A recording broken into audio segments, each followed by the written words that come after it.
Hey, welcome back to On the Verge podcast.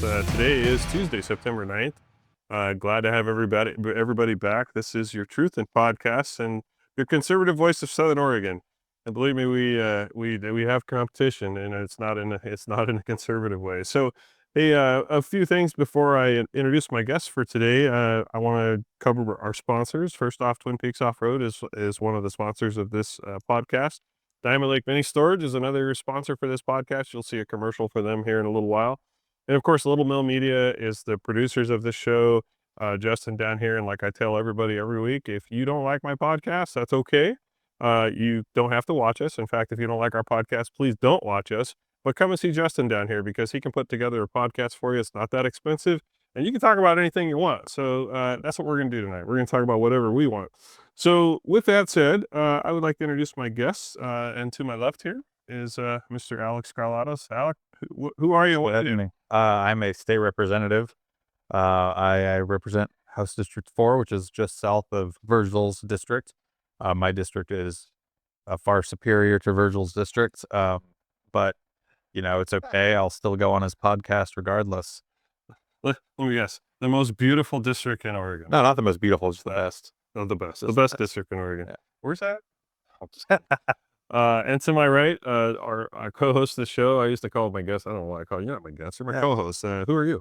I'm still Trent Drake. I am the chair of the Douglas County Republican Central Committee and your campaign manager. Yeah, absolutely. And speaking of campaigns, we're getting back to that point. I think I think it's official this month. You can actually sign up. Is that right? Or announce it that you're going to run again? I'm assuming you're going to run again. I don't know. I haven't. Yeah. It's implied at this point.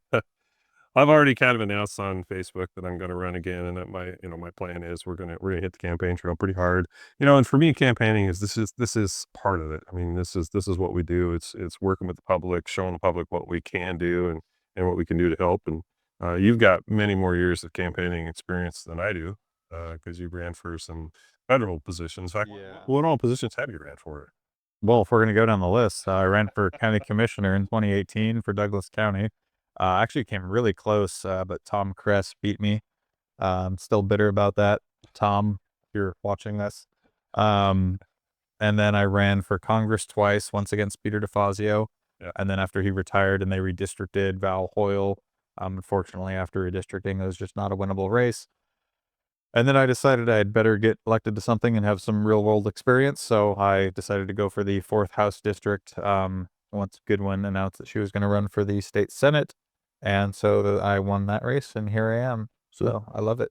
And you know what? I know being in the House, happy to have you. I mean, you're doing a great job representing the folks from your district, and we work together often on bills and part of the Oregon Freedom Coalition, as well. So it really matters. One thing I want to remind our guests that are watching tonight is that we do have the ability to take your questions. So if you have a question or a comment, please post them. And we are watching those right now as we go. I can't sometimes catch all of them because things start moving pretty quick sometimes. But if I miss you, it's not because I ignored you. It's just because I didn't catch it. But hopefully one of us will. So I think what we'll move on to some of the topics that I wanted to discuss tonight. So right now we're in the interim. Technically, we're actually still in session because the special session was called. And a lot of folks don't understand how the special session rules work. The House, we are signing died. We're out. So we're technically not in session in the House. We're still in the special session. So the special session now, thanks to Governor Kotek, has been extended to the 17th, I think. And which is going to lead me on the path here. What I want to get to is to why that transportation bill passed the House and who helped it pass the House. But right now we're technically in the interim. So what that means is I know I've been really busy with just about everything. I mean, we go to all kinds of events. We just were at the Glide, the Arch Creek Memorial event here last weekend. We have a golf tournament coming up this weekend. It's just been pretty much nonstop. But Alek, I know you've been busy too, but you've also got some wedding plans or something. Yeah, I'm getting married in about 2 weeks. So if you haven't seen me out in the public, that's because I'm distracted. Got a lot to wrap up there. And I've actually been, one of the things I have been working on for the state level is Senator Broadman and I are looking at introducing a bill to legalize mini trucks in the state of Oregon. You know, like K trucks. You know what those are? Yeah, They're like goofy looking. yeah, they're like a little rig there. What do they have? Like a not Breeze and Stratton motor in them. They're like 600cc Or engines Rotax. that are underneath the bed, Yeah. and they're like little. They look like under engine mounted trucks, but they're tiny. Right. Anyway, we're gonna try to legalize those in the state of Oregon, Broadman and I. So look forward to you co-sponsoring that bill with me. Of course I will. All right. Do I know there was a bill that Jamie Kate ran in this last session, and I signed on to it, and I'm planning on running another bill because that one did kind of died in committee, but it would have made it legal for side by sides and OHVs in the whole state of Oregon. Her bill didn't put much for guardrails or side rails on the bill, so it made it to where cities and counties had to legalize them on all the roads. And I'm like, I think there needs to be an out. Will your bill have that out too? I mean, can a city say, well, it's fine to drive them, you just can't drive on city streets? We haven't even drafted the legislation yet, so I can't really say what's in it or not going to be in it yet. But that's a great idea to put some sideboards on it. But after my side by side accident, I don't know if I'll be voting to legalize those things on the streets. Somebody was telling you, the other day, somebody was telling you to wear your seatbelt. Yeah. I'm pretty sure that's a little scar on your face there. That obviously you haven't figured that out yet.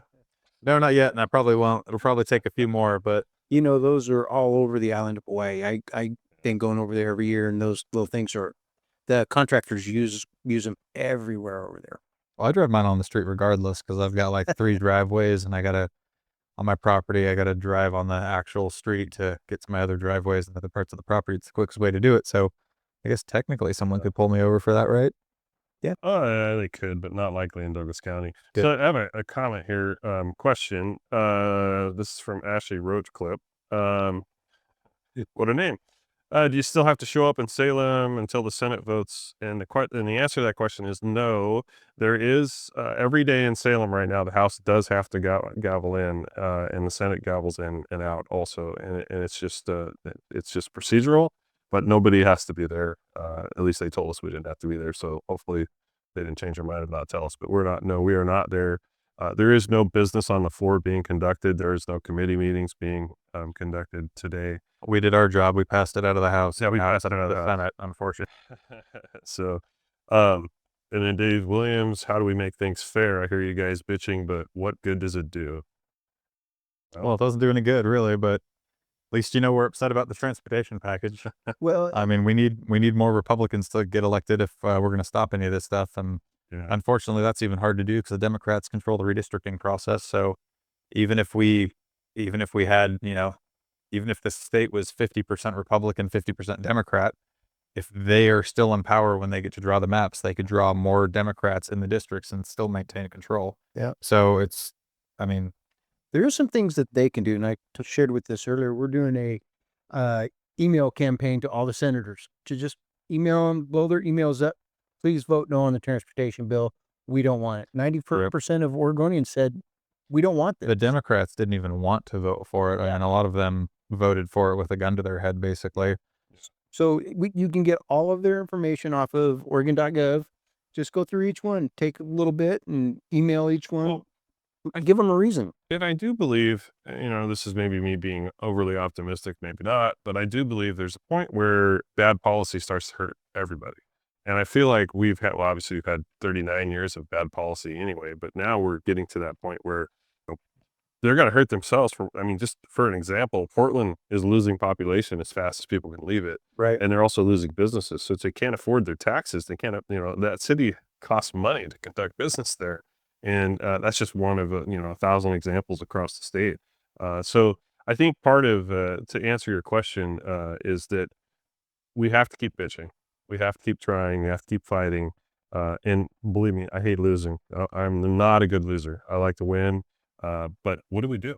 And frankly, if you're a Democrat, it means more coming from you because they'll listen to you. They won't listen to us. Well, there's that. Yeah. Now, interestingly enough, and I don't know, Dave, if you follow politics, but today we got an email from Vanessa Hartman's this press release that she is not going to run for reseat in 26, and she is a Democrat, and she did vote no on the transportation bill, which is kind of sad because she was a reasonable Democrat, I guess you'd call it.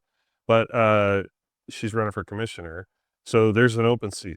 So we have always tried to get that seat. There's a chance we may get that seat. I'm hoping that we field somebody that can get Javity's seat, because we don't need that guy back. So there's That's Tillamook and where else? Nessa Hartman is Salem suburbs somewhere. somewhere, yeah. So is that Kaiser or I'm not sure. Remember It's exactly where. somewhere out there.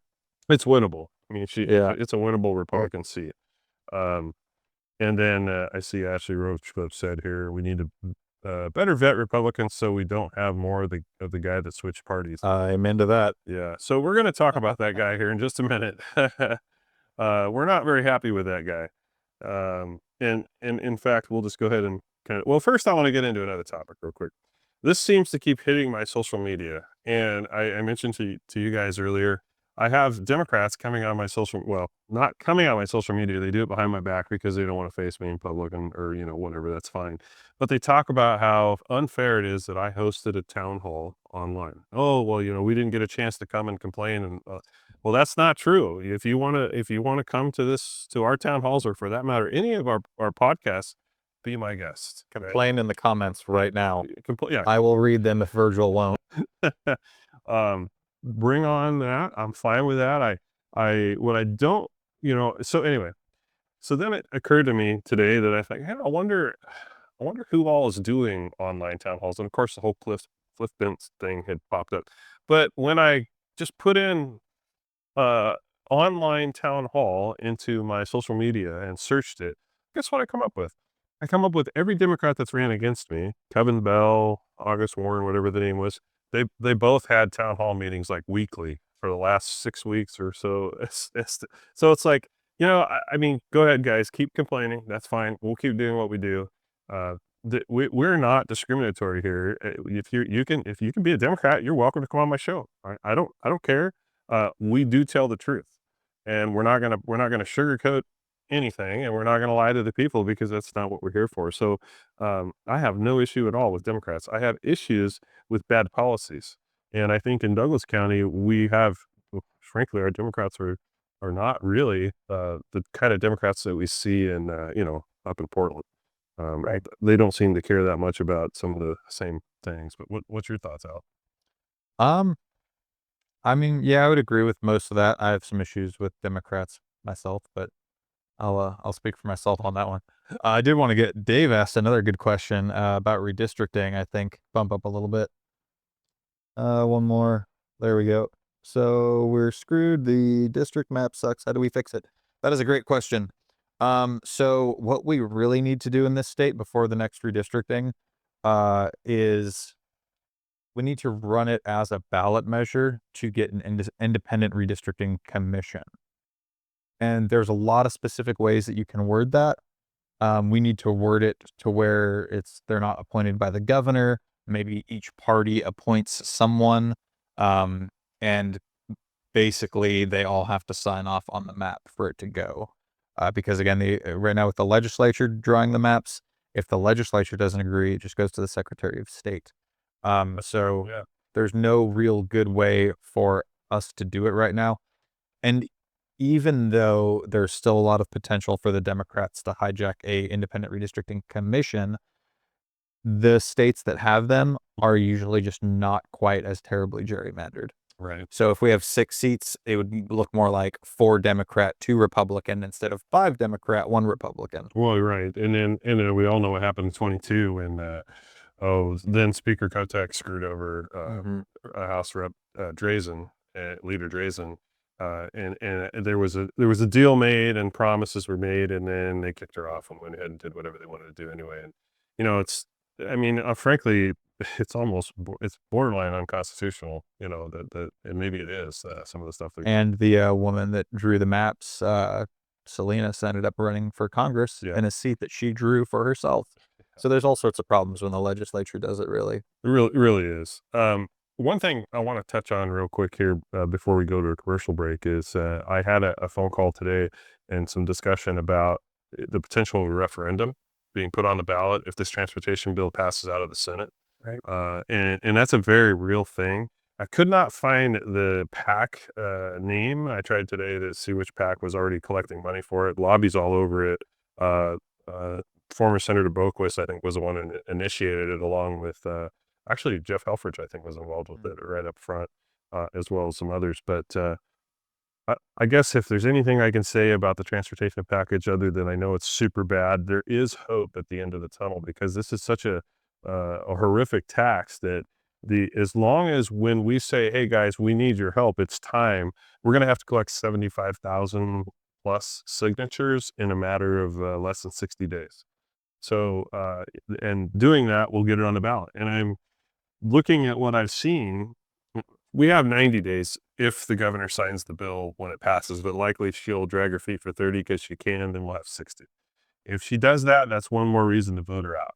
I mean, for crying out loud, that you can't go against the will of the people any more than what she has done and what the Democrat Party also did and helped her do, at least in the House. Let's see what happens in the Senate. And if it gets on the ballot, we have a really good chance of overturning it. Because again, this is not popular even among Democrats. Yeah. What? Yeah. Let's see. Why not bring on the Democrat lady that voted against the bill? That'd be Anessa Hartman. You know, Yeah, that's it's not a bad idea. yeah, and she's a super good gal too. I might just actually do that at some point. Surprised your comments aren't more negative. Yeah, I know, right? It's not too Bring on the haters. what can we do to make sure the state budget is better balanced? Well, we try. We actually have budget reports that come through the legislature, and again, the legislature is the supermajority is Democrat, and we often try to change things in the budget, and they have their spending projects, and they will not allow the votes to change anything. So the only, I mean, the bottom line is elections have consequences. As much as I hate to say it, elections have consequences, and sitting home and not voting. And I realize there's, some people realize, think that the vote by mail is corrupt, and I don't think it's a good thing. I think vote by mail is bad. I'd like to see it go away. Um, but just like with what Trump said when he won this go around, make it too big to rig, right? I mean, you can hide thousands of votes, I suppose, but you can't hide enough to where he lost his election this time. I mean, he won, and people came out and voted. And we're going to have an election coming up here in 26 where we're going to have a governor on the ticket, and I don't know yet what Republican we're going to have on the ticket. We have to get out and vote. We literally, and getting out and voting is literally just filling out your ballot and sending it in. And if you don't get a ballot, then talk to your county clerk's office and say, "Why don't I have a ballot? I need to vote." And it's a midterm. Trump is not on the ballot, which Right. means both parties, when there's no presidential on the ballot, they vote at a significantly lower rate of turnout. So if Republicans can get off our butts, get everyone we know to turn in their ballots, the Democrats will still vote at that historically lower turnout level. If we can vote at a higher turnout level, it means we'll win. It's a great opportunity for us. But unfortunately, if we have to vote, I mean, there's always lower turnout on a midterm. And so if we can break that habit, we'll do a lot better in the state. And whose job is that? That's my Yeah. That's my job. And at the state level, at the county and the state level, with what we're doing, there's a lot going on right now to really push that. And, we're getting a lot of cool outside help. Rick Dancer, Yeah. that guy is just every day putting stuff out there, and he's getting thousands upon thousands of views, and he's practical common sense. Yeah. And it's just, and we had him on a couple of weeks ago, and I was I'm impressed with just that little impact that he's putting out there. That could be the difference. Comments wanting Virgil to run for governor. Yes, I saw that. And believe me, if there was a chance I thought I could win the governor race right now, I would have already signed up. I want to go back to another question. There was something Dave Williams had said about, I heard we get nothing from tourism. That's actually not true. So we have a transient lodging tax in Oregon, and that transient lodging tax is supposed to be money that the hotels charge. And if you rent a hotel room, you pay, I don't even know what the percentage, I think it's 7% of your hotel bill goes to a transient lodging tax. That money is supposed to be used to improve advertising for hotels and resorts, and whatever it may be. Even the tribe gets to use that from their hotels too, and it goes into a fund, and then they can use it to do whatever. A percentage of that, and I think of the 7%, it's about a 30% split goes to law enforcement if needed, or city general funds or whatever. And it actually does amount to quite a bit of money. And part of the reason why Representative Javity left our party was because he was trying to change that. He had a bill that would change the transient lodging tax, the percentage break. And I don't want to be quoted on this, but I think it took it from like a 70-30 split to like a 60% going to the cities and a 40% available, or maybe it was even less. It might have just flipped it. It depended on the generation of the bill. It changed a couple times, but yeah. Yeah, and I was just, I fought the bill, frankly, and then on the House floor, I said, "Hey, did anybody remind the tribes? Did anybody ask the tribes if they were okay with this?" And that's where if you go back and look at the video, Representative Javity's like, "Well, actually, the answer to that is no." I'm like, Right. "Well, yeah, and like the tribes don't have hotels and casinos, so Well, and at the end of the day too, we sold the tax for a specific reason. We can't go retroactively and say, "Hey, even though you guys all agreed to this tax, now we're gonna take that money away from what we're actually using it for, which is promoting tourism." yeah, Which again, all the hotels are okay with because it brings in more income for them, and now we're just gonna put it into basically the general tax rolls. It's not fair, and you can't retroactively change a tax like that. yeah, and that's the power of the legislature. I mean, the legislature is a very powerful body, can do things that are not necessarily good. Frankly, we've been doing a lot of bad things for a long time, but sometimes people don't realize how bad we can make things. Taking money away from one fund and putting it in another one, and I mean, it happens literally all the time with the Democrats. They're always playing around with that stuff. But hey, we're gonna cut real quick to a commercial break. This will be short. I think about 60 seconds, but so go grab a cup of coffee or a beer or whatever your favorite beverage is, and hopefully we're not hot mic'd on this commercial, so you won't hear us for about 60 seconds. But just in case you hear my voice talking, I'm going to try to be as good as I can. So don't go away. Stay with us. We'll be right back in 60 seconds. Thank you. I want to thank one of our sponsors of this show, Diamond Lake Mini Storage. If you need a little extra space, I will always recommend Diamond Lake Mini Storage. They have 45 brand new units ranging from 50 to 250 square feet with a safe and secure and clean facility. But they're more than just a storage business. They proudly support our local community through 4-H, UAC, Meals on Wheels, and other great programs that make Roseburg stronger. Ask about their move-in specials and visit them on roseburgforrent.com. That's roseburgforrent.com, storage with heart right here at home. Is your 4x4 ready for the trail? Twin Peaks Off-Road is your first stop for maintenance, repairs, and custom upgrades. From differential services to winch installs, we do it all. Fast, reliable, and built for adventure. Don't wait for breakdowns in the backcountry. Call Twin Peaks Off-Road today at 541-900-0015 or visit twinpeaksoffroad.net.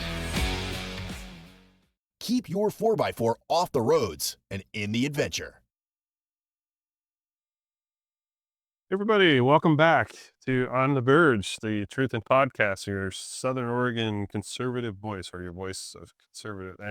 The voice of Southern Oregon, Yeah.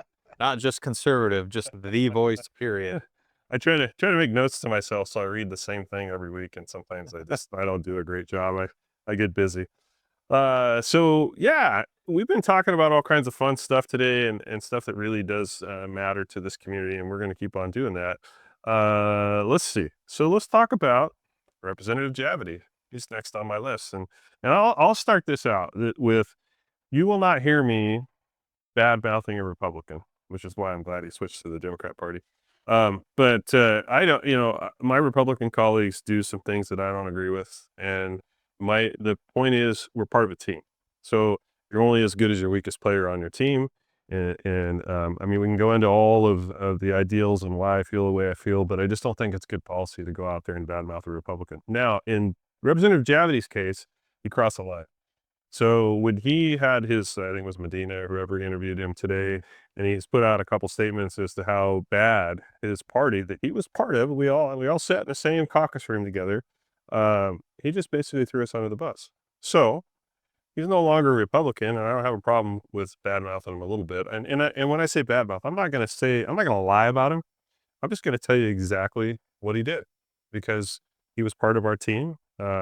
He was part of our our caucus, and he really screwed us. I mean, Yeah.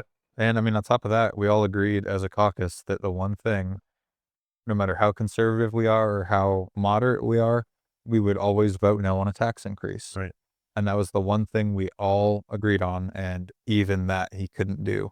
And so I think it's great that he switched to be a Democrat. It I it identifies him as who he truly is, and now we can openly work against him. So I think it's fantastic. I feel horrible for his district. And he was elected, by the Republican Party to, in that district, and he ran. I mean, you go back and look at his old campaign stuff. It said, "I'm anti-tax. We need to, do a better job." But you know, he in caucus when he was with us, he seemed to always be upset if things weren't exactly the way he wanted it. And exactly the way he wanted it was he was happy to raise taxes. He was Mhm. happy to Senate Bill 1098. He was happy to allow gay pornographic books in schools, and he voted for it. And I think the final kick in the nuts to me, I'll just say it, is when we're on the House floor and we have drag queens jumping and bouncing around and doing whatever it was they did. I wasn't there. I will tell you right now, I left the building because I will not participate in that kind. Not that I have a big issue with drag queens or any of that stuff. I mean, I'll go to Portland and pay to watch it. I don't care. It's fun. It's birthday party stuff. Not on the House floor, right? Not on the House floor. That was completely wrong. And I don't care what party you're in, that was wrong. And Javity sat there and watched it and then voted for the resolution to honor black drag queens in Oregon. And I'm like, what the hell is that? Yeah, and on top of that too, that was the same day that we honored Chuck Mawhinney, who was That's right. a Marine Corps sniper, the most confirmed kills of any Marine in history, I believe, or at least in Vietnam. And we honored him right after the black drag queen drag show on the floor. And it was incredibly disrespectful, I think, to his very conservative widow who was there that day as well. Yeah. The whole, Forgot all about that. yeah, the whole thing was just bad form. Even if you're pro drag queen, it's not the place to do it. I'm sure Virgil here likes Jeeps. I don't think they would let him drive a Jeep on the House floor. I mean, Why? you got to draw. I don't think they would. Probably not. All those carbon emissions, you'd kill half the Democrat Party. Oh yeah, we don't want to do that. So correct me if I'm wrong. Javity was the deciding vote. Yes, Yes, because Hartman voted no. And even if you think that if Javity voted no, Hartman would have had to vote yes, which may have been true, then at least it wouldn't have been bipartisan. And I don't even consider that a bipartisan bill anymore because he's now a Democrat. Right. And he waited to stay a Republican just to do that, Just to vote. and then switched right after the vote, which I think is incredibly two-faced of him. Yeah. So if you're in Tillamook, get a good candidate. Yeah. I know they're working on it. I talked to Leader Drazen last week, and they've got some folks that they're vetting right now, and we do need to vet our candidates better. I, honestly, I worked with Representative Javity since we were elected in 23, and he has always leaned a little bit. Well, he was in a swing district, so he leaned toward the middle, but this year he just lost it.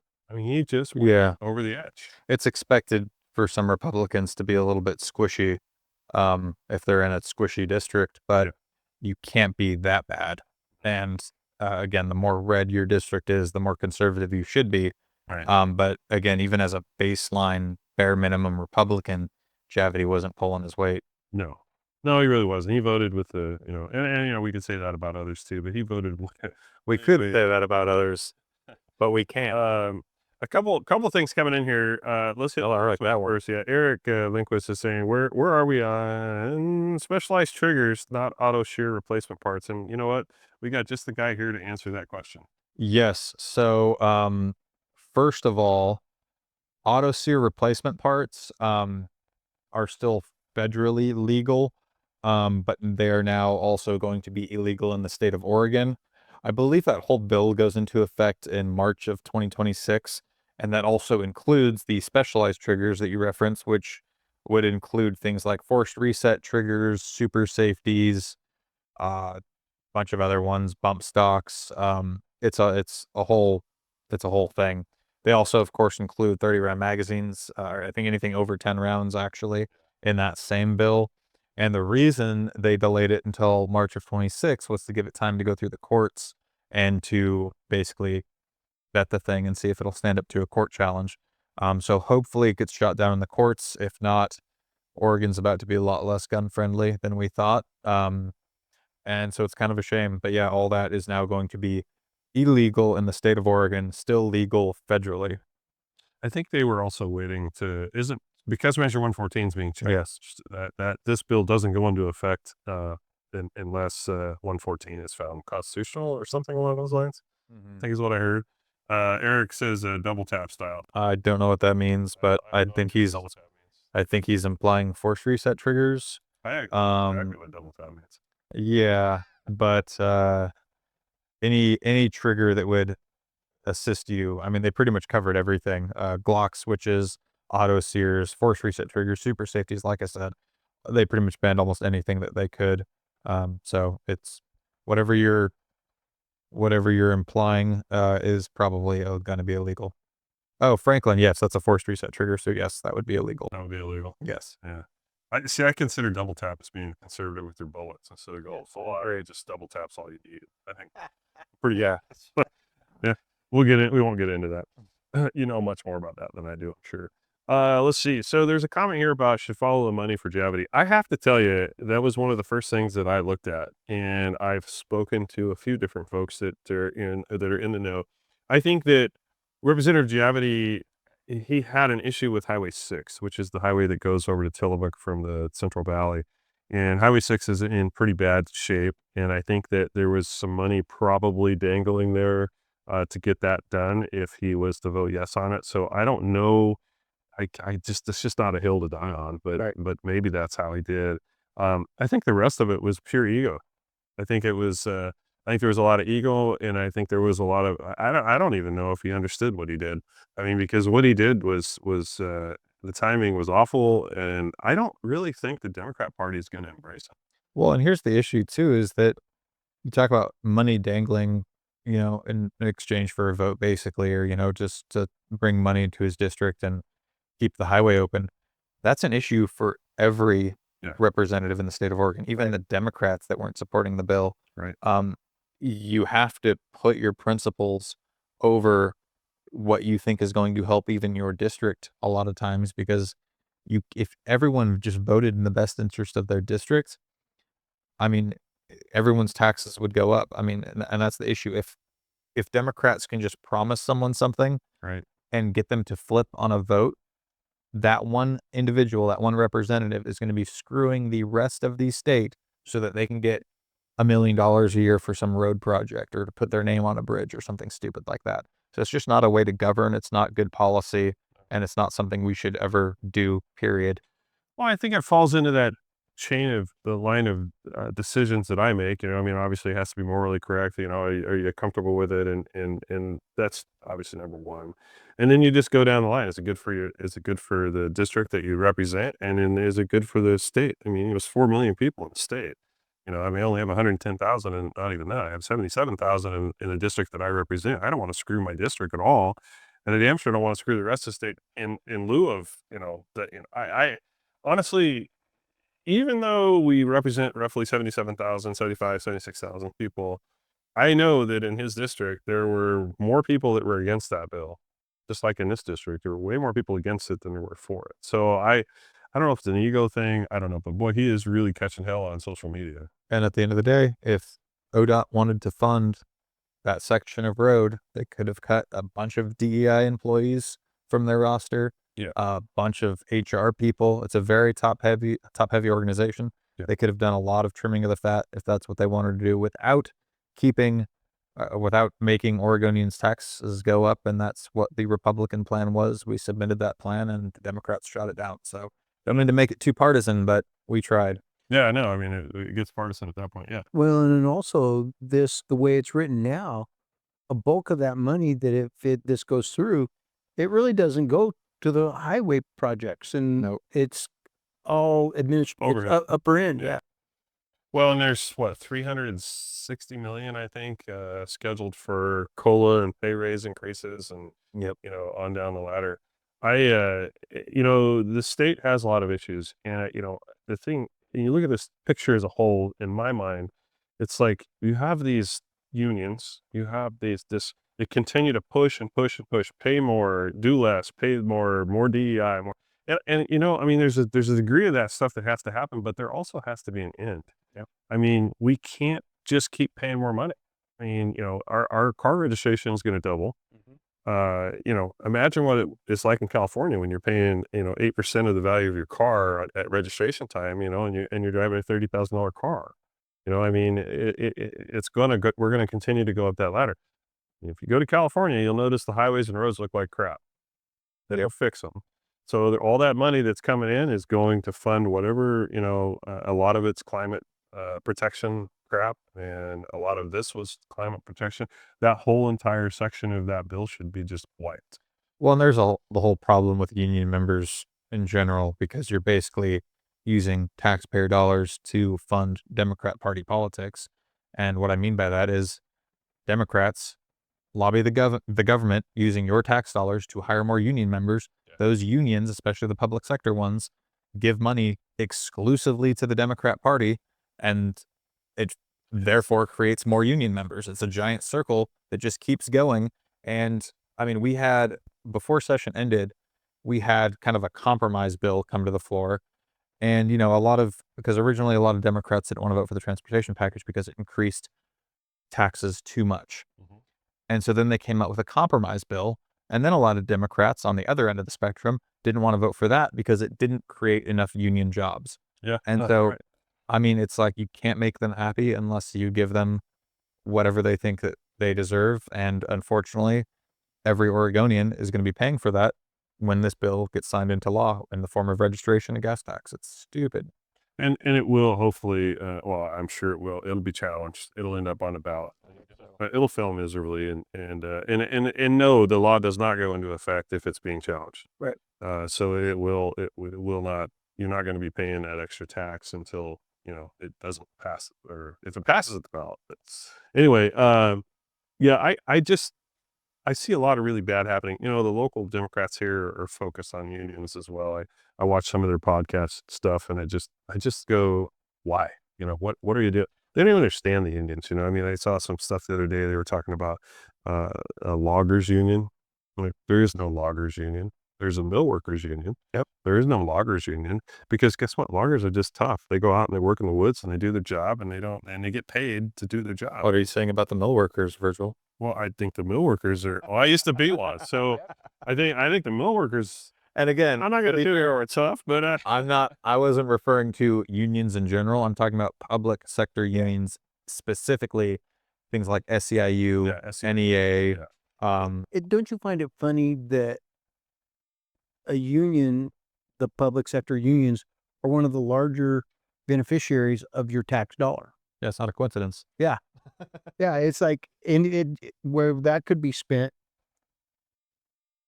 on projects, I mean, yeah, you're not wrong. or not spend it at all. I mean, we wouldn't need it. It's no coincidence we spend a ton of money on schools and yet have some of the worst outcomes. Yep. And the same is going to happen to ODOT. We're going to give them more money and the outcomes are going to get worse. I was reminded today that we're not 48th or 47th.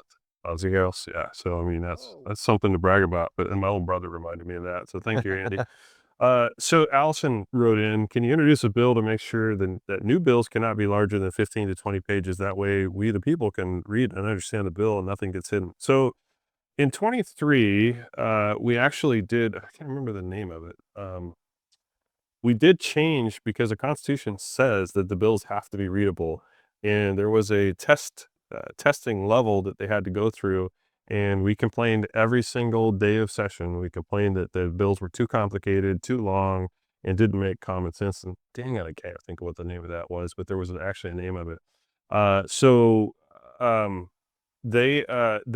That has changed. So flush readability, that's what it is. Mhm. Flush readability, it has to score, I think it's 60% or something like that better. So they are now, if you actually do, what was the name of the bird? Allison, if you actually do go and read a bill, it should be a lot easier to understand than it was in 23 and before that. Now, as far as making bills 15 to 20 pages, the problem with that is, there's a lot of problems with it, but one of the issues is a lot of the bills we pass are changed to existing laws. So we may go in and we may add to an ORS or something along those lines, and that ORS may be already 30 or 40 or 50 pages long. So you're just kind of adding to it. I think something that would kind of cut to the chase a little bit better would just be single issue bills, no omnibus bills. Yes. I mean, even No omnibus bills. which it's frankly Oregon's a lot better than the federal government on things like that. But I mean, even the gun bill that they passed this year that banned force reset triggers and magazines. I mean, those should have all been separated out and had a separate vote for each one. I agree. I mean, putting multiple things in one bill, even if it's relating to the same subject, is just a bad idea. Well, omnibus bills pass because that gives people cover. Exactly. Right. I mean, we had it even with us with our 5006 Christmas tree bill that we voted on at the end of session. It's like there's so much good in that bill, along with the way, way bad. You can't vote no, because if you do vote no, then you're voting against yourself and your own people. I mean, it's politics is a cloudy subject, and it's not simple. And part of the reason I do this podcast is to educate people on how politics in Oregon works, and in general. I mean, I don't know. You probably know more about the federal politics than I do, but Oregon legislature and how it works, and even all the way down to the commissioner level. Uh, I hear people complain all the time. Well, if they would just take that money that the commissioners are spending on X and use it for Y, then we would be fine. Well, that's not how it works. Right. You can't just take that money. Any money that comes into local or even state government is earmarked for a purpose, and changing it requires a vote. If you can even do that. And a lot of times you can't, especially with federal money. Right. I mean, the Umpqua Public Transit District, they get money from the feds. That money can't be just taken and used for the commissioner's project somewhere else. Not like they would ever Well, do. just like we were talking about with the TLT money, that money that comes in from the transient lodging tax has to be spent Right. specifically on tourism. They just can't hijack it and say we want to spend it on something else because, again, that wasn't what that tax was sold on. Right. Now, I will tell you one of the things that they have hijacked a lot is the lottery fund. Yes. Right. I mean, every doggone Democrat fund project they come up with points right back to the lottery fund. And that fund was supposed to be just for the schools. Yep. And they have, Remember the commercials for the children? yeah. Yeah. That's how they get a lot of stuff passed. Yeah. And that's the power of the legislature. I mean, we have the power to do things that we shouldn't do. And, unfortunately, the majority party, which I call the bully party, they do those dumb things. It's like, so, I want to go back to let's just say that in 26, there's a lot of good things that can happen here. I mean, we just found out Inessa Hartman's not running again. That's a very winnable district for Republicans. We've always tried to, I think we've actually may have had a Republican in that district at one point. I'm not sure. John Lively is also not running again. That's a winnable seat. It's got a little bit of Lane County in it, or a lot of Lane County in it. We can now run against Javity. Javity seat's open. I mean, there's a potential here. Plus, we have Tracy Kramer back in, so she's running for the Senate. And what about Golden? Is he running again? Do we know yet? I hope that he finds a way to do something else. Yeah, we got some pickup opportunities. Nicest way I could say that. So I mean, there is hope, guys, and I said this in 22. In 22, we picked up 2 seats, and we had 25. We were able to block any new taxes in 22 or the 23 session because we picked up seats. So don't give up on Oregon yet. If you see me moving out of state, that's time to run.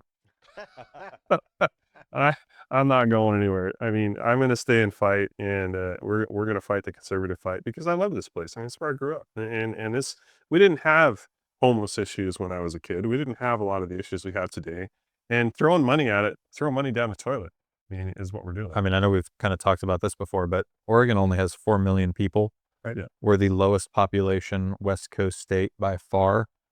All the Republicans that are fleeing Washington State, California, and moving to Idaho, Tennessee, Texas, Florida, just move to Oregon. Let's flip it. We're only at like a 300,000 voter registration disadvantage. Just get all the Republicans that are moving out of blue states to come to Oregon, and we'll flip this sucker. Come on. So, and I got more to say on that, but I don't want to miss this comment. So, at least Allison says, can we put forth legislation to set a cap on PAC donations so that our reps can't be bought by companies before we even get them into office? So, there's a lot to unwrap there, and part of that is the First Amendment issue, right? I mean, you have the right to give money to whoever you want, and companies want to give money to whoever they want.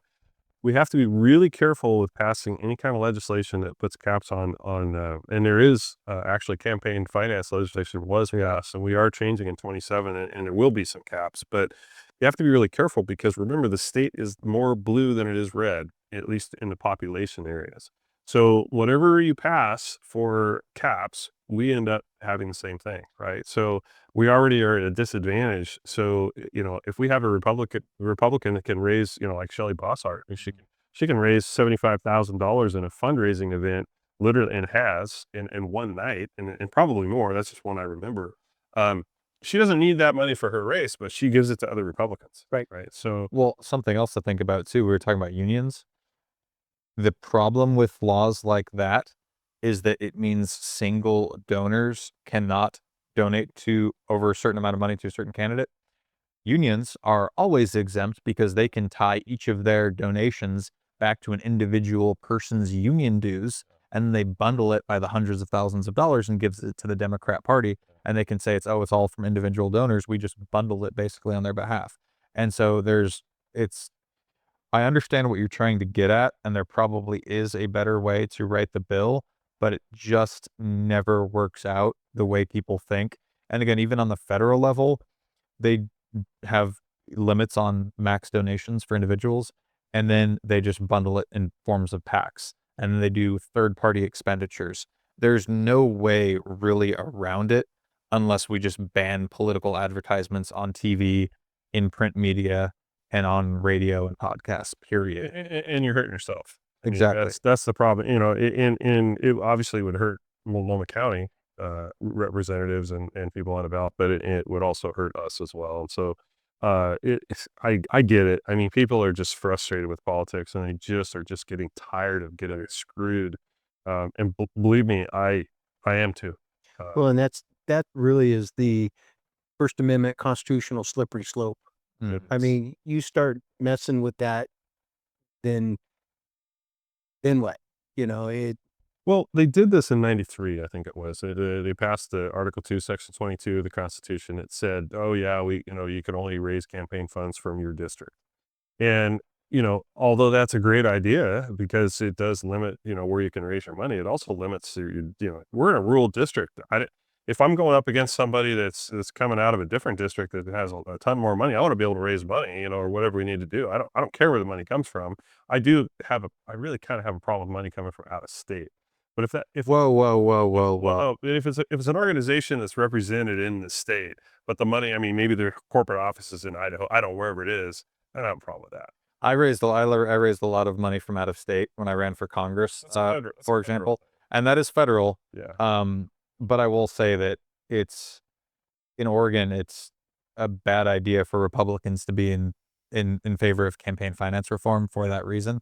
Yeah. And again, the unions that donate to Democrats always have exemptions. Right. It's really hard for Republicans to win some of these statewide races like governor if they're not bringing in either a ton of money from big donors or a ton of money from out of state, because the other problem is, just like how Republicans are feeling beat down after years of voting Republican and losing, donors feel the exact same way. do. It's hard to raise money in Oregon because no one believes that races like governor are winnable, so then therefore they don't donate money. Democrats, on the other hand, they don't even donate to candidates specifically. They raise their money issue specific. Yeah. They know, hey, you're a pro-choice Democrat. So whenever we ask you for money, we're going to hit you with the pro-choice angle. We're not going to ask you to donate to Anessa Hartman or Javity now, since he's a Democrat. We're going to ask you to donate to the pro-choice cause, period. And then we will siphon that money off and give it to the candidates that we know support that and are in competitive races. It's really a much smarter way of raising money, but I'm just saying Republicans are at a disadvantage whenever we add on fundraising limits. And that's not because we raise a lot of dark money or money from billionaires. It's just the practical aspects of dealing with unions and being in a state where you're in the minority. Oh, that's an awesome answer to that question. Thank you for answering that. I just think there's hope, and I think we still have time. I think we have to, as a Republican Party, we need to get together and we need to make sure that our PCPs are strong, and we're putting putting forth good candidates. So that Thank you, Tracy. Tracy said something nice about me. So, thank you. I just wanted to respond. Grateful Thank for you. your work you're doing as well. Let's see. We are truly blessed to have someone strong representing here in our area. Oh my God, his head's getting bigger, and he's, you know, let's see. Again, it comes down to the strength and values of those candidates. Virgil is not someone who can be bought. Oh, Alexis said something nice about Fruitville cereals. Look at that. And that's the cool thing. And I noticed Trent didn't get a shout out yet. Man.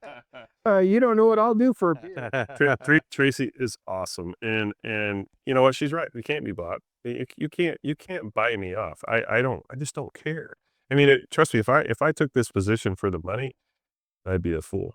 I mean, there is no money. I mean, there really is no money, and people don't understand that. It's like we don't just go down and write a campaign, a fun check to, to buy a new car or something like that. You can't do that. Right. I mean, there are Republicans and Democrats that have abused the system, and people call them corrupt. And I think unless there's a way I just haven't found yet, the way the corruption happens is typically they do something for their district, and then they go back and they manage that something that was done, and that is happening in some districts, and I hate it. But it's I'm not doing that here. I mean, now I will fight to get money for our sheriff's department. I will fight to change bills for our sheriff's department, and I'm part of that sheriff's department. But I'll fight to do whatever I need to do. But corruption, yeah, no, that's not me. Tracy said something nice about Trent after she was prodded. I love you, Tracy. I did want to say, adding on to what you were just talking about, this job is not something that there's like a lot of money in. It's not glamorous. It's hard to be bought off per se. But people respond to all sorts of kinds of pressures. I mean, obviously Javity did in this instance.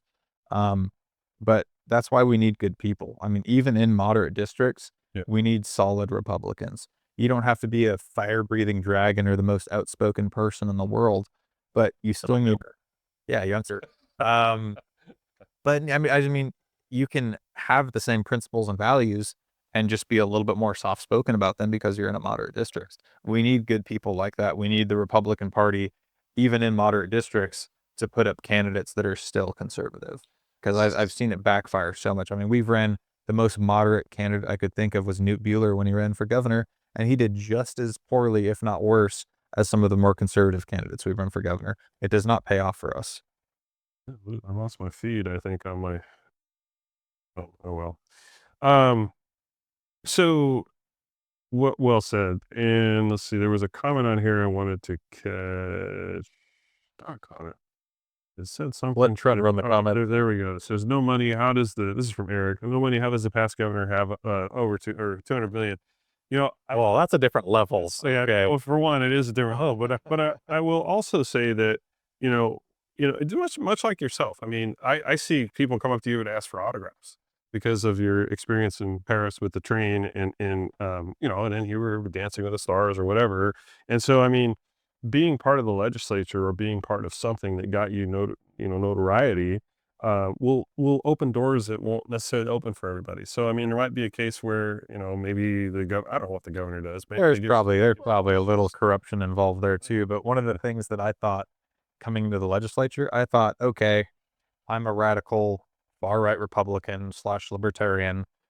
I'm going to go to the Capitol. I'm going to see how the sausage is made, and I'm going to probably become more moderate because that's how things tend to work.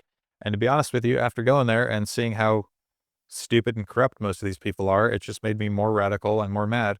Yeah. And I hate to say it, but it's true. So that's a great point. A lot of Republicans I talk to, they're upset and frustrated, but they're afraid to verbalize it. And it's okay to be a little pissed off right now. just not at us. Just not these. We're your friends. Yeah. Where's the camera? Yeah, over there. Yeah. I've lost my feed on my phone, so I'm still getting questions, but I'm not seeing it live anymore. There we go. Maybe it's back. Oh, there we go. She's got some good ones. Wildfire maps, water metered on wells, farm stands, horrible transportation bill. Yeah, those are all terrible stuff. And every one of them was a Democrat bill. Well, Yeah. Wildfire maps. Well, yeah, every day. Anyway, we'll gloss over that one. But yes, they were all terrible bills. We agree on that regardless. And we obviously fought against that. And I'll just tell everybody, I mean, Senator Golden has done nothing great for this state, and he's well known, and again, another celebrity, so to speak, but, he was responsible for the wildfire maps. And, it took us a lot of work and pain to get rid of those maps. And so, which leads me to something I want to talk about tonight. I just got my homeowner's insurance canceled, Trent. Oh, wait, you're my agent. So, let's just I think you need a new co-host. that's right. Let's pick that scab. So I got a cramp in my leg. That's because I'm trying to golf. So I know it's tough for insurance companies to operate in Oregon. It's tough for any business to operate in Oregon. Well- what in the hell is going on? Well, and that's bigger than Oregon. And you're seeing a lot of companies leave states just due to situation.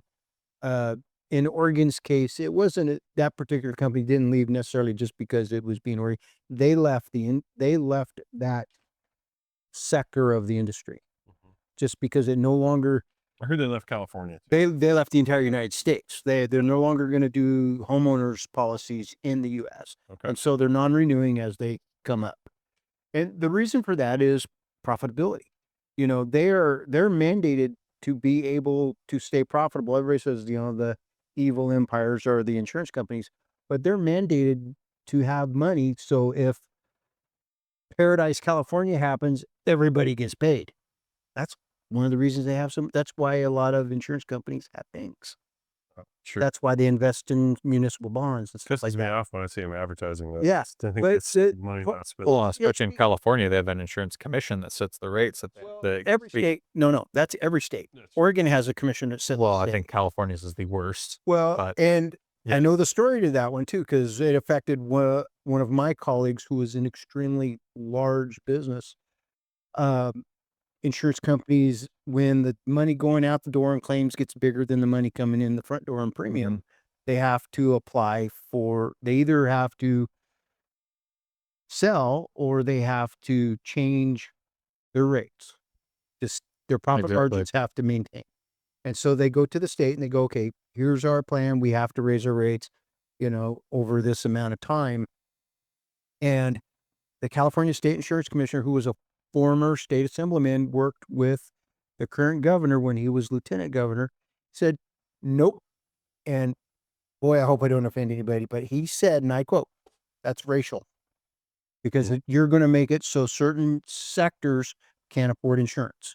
Well, then the insurance companies left because if they can't have money coming in to pay out, then they can't do business. And that's exactly what they said. And It's some of the big ones. The regulating of the free market is what kills business. I mean, bureaucracy. I will tell you, in Oregon, the Oregon Insurance Commissioner he's a good dude. He's worked very well with the companies. He's the company that I was formerly appointed with, very well respected, worked really well with them, and every other company. Now that I'm a broker, they say the same thing. He's confined obviously by his bosses, the governors and stuff, about who comes into the state and does business and who doesn't, and how they do it. But it's getting down to just the cost of doing business. Yeah. Well, It's hard. And of course the wildfire risk when we don't manage our forests, things like in that. Oregon, that's different though, because 82% of all fires start national forests. Well, yeah. We've had a very low compared to California, Texas, Missouri, Mississippi, that whole area, Florida. So you're saying it's just people who file a bunch of claims like Virgil in his house, Yeah, I know. It's driving the cost up for everyone else. and it's catastrophic. That can help. You filed that claim and the insurance company was like, no, we're out of here. Yeah. Can't do this anymore. So you reminded me of something I don't want to miss out on before the end of this podcast today.